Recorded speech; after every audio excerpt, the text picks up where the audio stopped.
En aquel tiempo Jesús se llevó a Pedro, a Santiago y a Juan.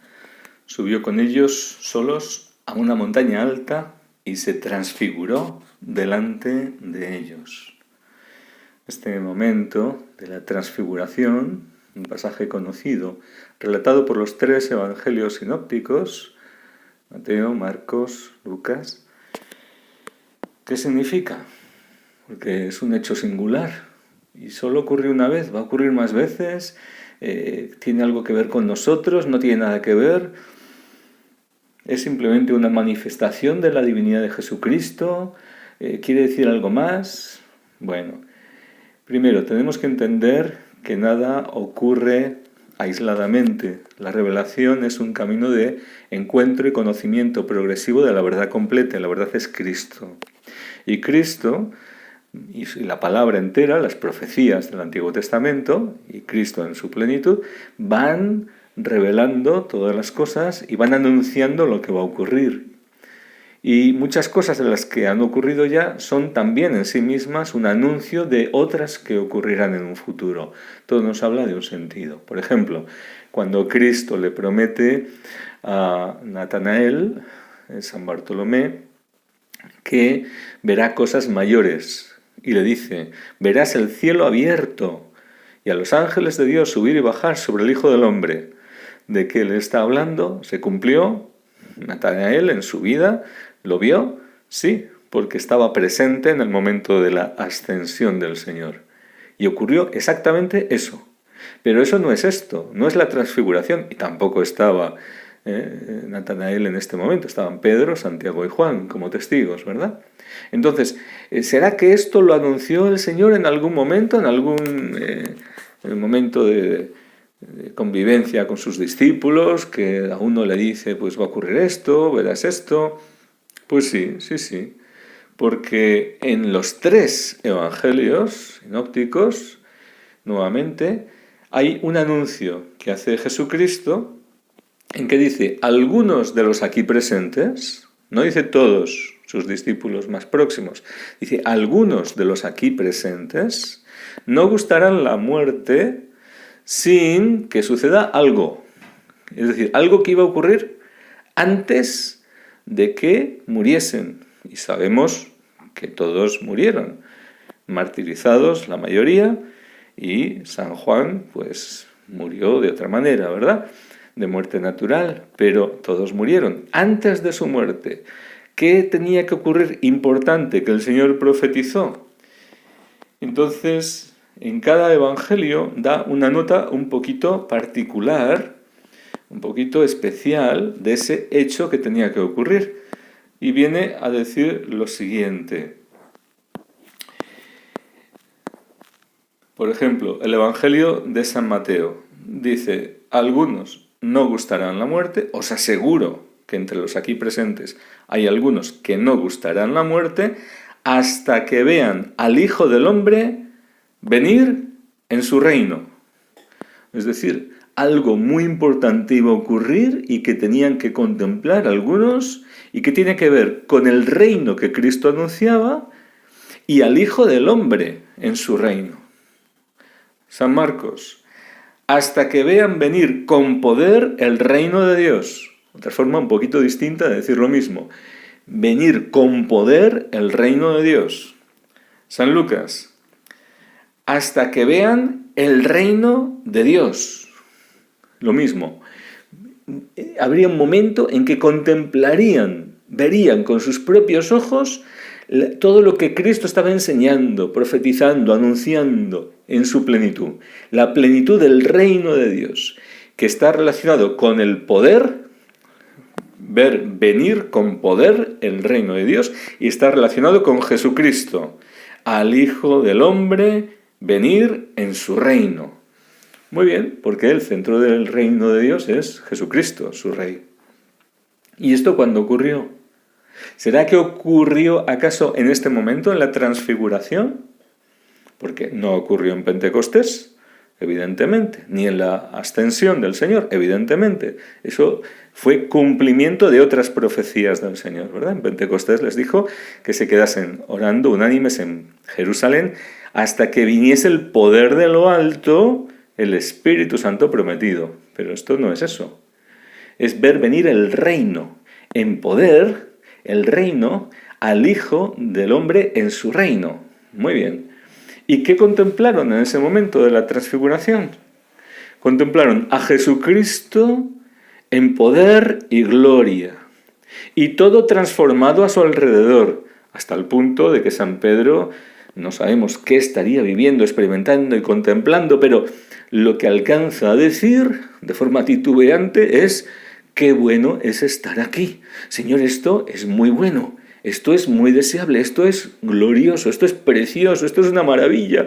Yo no quiero salir de aquí, esto es buenísimo, esto es muy bueno, esto es muy bueno. ¿Y qué es eso que era tan bueno? No solo la presencia del Señor, y sobre todo la presencia del Señor, sino que en el lugar donde se encontraban, en ese monte alto, del que luego San Pedro también en su segunda carta nos dice, esa montaña sagrada, y lo recuerda y lo escribe con cariño, esa experiencia que se le quedó grabada cuando estábamos en la montaña sagrada.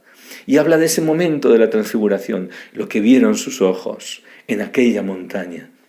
Y allí estaba el Señor glorioso, pero estaba el reino de Dios en la tierra. El reino de Dios en su plenitud. Esa tierra estaba transformada, esa tierra estaba también transfigurada, tocada por la gloria de Dios. Y ahí estaban también Moisés y Elías, es decir, los hombres de Dios, los amigos de Dios, los que están en comunión con Dios. Todo lo que llamamos también la carta a los hebreos, esa nube, esa multitud, esa nube de testigos, ahora que nos contemplan, pero que vendrán también con el Señor para habitar la tierra. Esta tierra que será transformada cuando el Señor venga glorioso sobre las nubes del cielo. Pues eso que ocurrirá, eso que es un futuro todavía, la plenitud del reino, porque aquí el Señor tiene que reinar, aquí donde ahora hay combate y hay guerra porque hay dos reinos enfrentados y por tanto hay combate. Está el reino de Dios ya, sí, en aquellos que vivimos en Cristo, lo aceptamos como nuestro Señor y lo seguimos, pero también está el reino del príncipe de este mundo y por tanto hay oposición y hay conflicto y no hay plenitud del reino de Dios. No hay una totalidad del cumplimiento de las promesas de Cristo el Mesías sobre la tierra.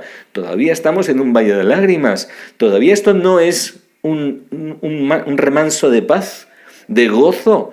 Todavía aquí hay egoísmo, ingratitud, riñas, violencia, celos, envidias, maldad, egoísmo. Hay de todo. ¿Por qué? Pues porque todavía esta tierra tiene que ser renovada, tiene que ser transformada. Cuando el Señor regrese y ponga todo en orden, cielos nuevos y tierra nueva, donde habitará la justicia. Es decir, aquí tiene que ocurrir algo todavía, pero eso que va a ocurrir en plenitud ya ocurrió como anticipo para que fuesen testigos de esa realidad y la anunciasen gozosos con esperanza de su cumplimiento definitivo, ya ocurrió en esa montaña sagrada, en ese lugar especial donde el Señor dio ese anticipo de decir, yo reinaré aquí yo voy a reinar. Y lo que ha ocurrido en este monte será igual para toda la tierra. En el momento en que, como dice San Pedro, que aguardamos las profecías, el cumplimiento de las profecías y damos testimonio de esto que confirma las profecías, la experiencia de San Pedro en la transfiguración, para él es testimonio que confirma lo que ya estaba anunciado por los profetas, que las colinas se rebajarán y lo hundido se elevará.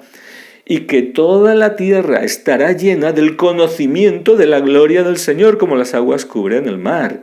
El conocimiento de Dios lo llenará todo, lo invadirá todo, y no habrá más mal, ni más daño en mi monte santo, como dice Isaías, sino que habrá paz completa.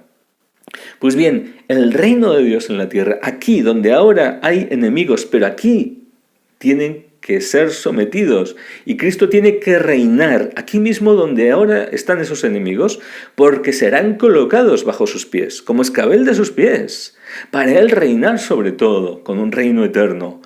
Pues bien, San Pablo lo dice también, la apariencia de este mundo pasa. ¿Y por qué la apariencia de este mundo pasa? Porque va a dar lugar a otra realidad, va a dar lugar a otro mundo, una tierra renovada. Esta experiencia que tuvieron Pedro, Santiago y Juan con el Señor en ese monte, no es la misma experiencia que tuvo San Pablo o alguien a quien él se refiere cuando dice que hacía 14 años él sabe de un hombre en Cristo que si en la carne, en el cuerpo o fuera del cuerpo, solo Dios lo sabe, fue arrebatado al tercer cielo. Pues bien, esto no es esa experiencia, porque aquí no está hablando del tercer cielo, esto ocurrió en un monte en la tierra. En todo caso ocurrió en la tercera tierra, es decir, en un momento, aquí atravesando el tiempo, en un momento histórico futuro. Y fue un anticipo de lo que será el futuro, de lo que será ese reino de Cristo que llegará cuando la apariencia de este mundo pase. Por eso, nosotros tenemos aquí este testimonio para hacerle caso, como nos dice San Pedro, y confesar al Señor, nuestro Señor y nuestro Salvador, para que ahora vaya transformando nuestras vidas y nos pueda preparar para disfrutar de esa herencia preciosa que Él reserva para todos sus santos, para sus amigos. Sabemos que Él hasta entonces nos ha encargado una misión, una tarea: id y bautizad a toda criatura, en el nombre del Padre y del Hijo y del Espíritu Santo, anunciándoles todo lo que os he enseñado y haciendo discípulos míos a todas las naciones. Tenemos una misión de que por la gracia de Dios, en virtud de los sacramentos, con el anuncio de la palabra de Dios, movidos a conversión los corazones de los hombres, reciban la vida nueva en el Espíritu, para ya ser transformados. Ahora ya podamos, por la fe y por la acción de Dios, ser transformados y recibir esa vida nueva y que nos prepare para un día entrar en la plenitud del reino de Dios. Si el Señor regresa estando nosotros vivos, que pueda contar con nosotros para que seamos arrebatados y en un instante ser transformados para poseer la tierra. Esta tierra que poseerán los mansos, que poseerán los humildes, que poseerán los que hayan sufrido, pero los que hayan confesado el nombre de Jesucristo y lo hayan amado más que a su propia vida. Ahora nos dará una gran recompensa. Él mismo es esa recompensa. Y podremos, como Pedro, Santiago y Juan, contemplarlo, contemplar su gloria, aquí y en la eternidad, porque tanto el cielo como la tierra serán llenos del conocimiento de Dios. Ahora lo que es en los cielos será en la tierra, y el reino de Dios tiene que venir a nosotros, que estamos clamando todavía desde esta tierra como peregrinos y extranjeros, pero que será nuestra patria, porque estamos para conquistar una tierra para el Señor. La tierra es del Señor, toda la tierra es del Señor, pero expulsará a sus enemigos y nos dará la posesión de una tierra renovada, que fluya leche y miel, donde estarán las delicias de aquellos que aman su voluntad, que aman sus caminos, que aman su presencia. Es muy triste contemplar también esa otra realidad que vivimos en este mundo presente, cuando en el sínodo de la Amazonía un obispo, después de 40 años de misionero en aquellas tierras, se enorgullecía de nunca haber bautizado a nadie, porque no quería bautizar a nadie, quería respetar a los indígenas en su cultura, en sus tradiciones, y no imponer el bautismo. ¡Qué vergüenza y qué dolor! Y cuando ahora, en la Jornada Mundial de la Juventud, un obispo viene a decir, además responsable de esa JMJ, viene a decir que no están allí para evangelizar a los jóvenes, que de evangelizar nada de nada, pues están contradiciendo la palabra del Señor, que envía a los suyos, a su iglesia, a bautizar y a evangelizar y a hacer discípulos. Y si no estamos ahora ofreciendo la vida nueva, seremos como aquellos que ni entran por la puerta ni dejan entrar a otros. Y nos perderemos también la esperanza dichosa que Dios ha prometido para los suyos. Dios va a hacer todas las cosas nuevas, va a conmover el mundo. He aquí que lo hago nuevo todo, dice el Señor. Pero lo que más le cuesta es hacer nuevos nuestros corazones. Lo que más le cuesta es nuestra obediencia, nuestro amor, nuestro sometimiento a su voluntad, a sus planes, a su santa palabra, para que con temor y temblor la acojamos y nos transforme la vida y nos llene de esperanza y de gozo y de consuelo y de paz, porque Él es nuestra paz.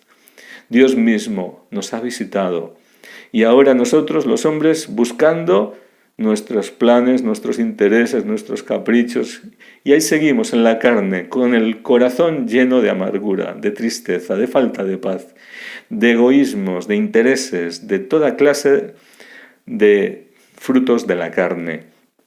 El Señor nos llama a ser hombres del Espíritu, como aquellos santos a lo largo de toda la historia de la Iglesia que estaban tan llenos del Señor, que eran testigos privilegiados, que llevaron el Evangelio a millares de hombres, a millares de almas que rescataron para Dios, como esos 12 apóstoles de América que fueron entre los primeros barcos, 12 frailes, para evangelizar el Nuevo Mundo y llegaron en pocos años desde Tierra del Fuego hasta Alaska, llevando la palabra de Dios. Y sí, ellos sí que bautizaban, ellos sí que evangelizaban, ellos sí que hacían discípulos de Cristo y había frutos de vida, frutos de santidad. Tantos santos y místicos a lo largo de la historia de la Iglesia que han vivido como hombres celestiales, como hombres nuevos, con una comunión tan fuerte con el Señor, con una adoración tan viva, que estaban viviendo ya como en ese mundo renovado, como en esa tierra futura, viviendo ya los dones de la impasibilidad. Les intentaban asesinar, hacer daño y no podían nada, viviendo el don de la agilidad, como estando postrados ante el Señor, sus corazones, hasta sus cuerpos se elevaban como si no pesasen y se suspendían en las alturas, incluso muy altos, ¿verdad? Tantos dones, esa sabiduría espiritual. Así es como el Señor quiere que vivamos los suyos, los hijos de Dios, en los dones del Espíritu Santo, porque nuestro corazón le pertenezca, porque estemos rendidos a Él de verdad y colaboremos en sus planes. Y digamos con gozo y con esperanza: Maránata, ven Señor Jesús. Ven a renovar todas las cosas y comienza ahora por mi corazón. Hazlo nuevo, hazme adorador en espíritu y verdad y úsame para llevar tu palabra, para llevar tu presencia, para llevar tu amor. Cuando mi corazón tú lo purifiques, tú lo sanes, que mi corazón sea ahora también testigo de tu amor para compartir tu palabra sin miedo, con celo santo, por la salvación de todos mis hermanos. Así sea.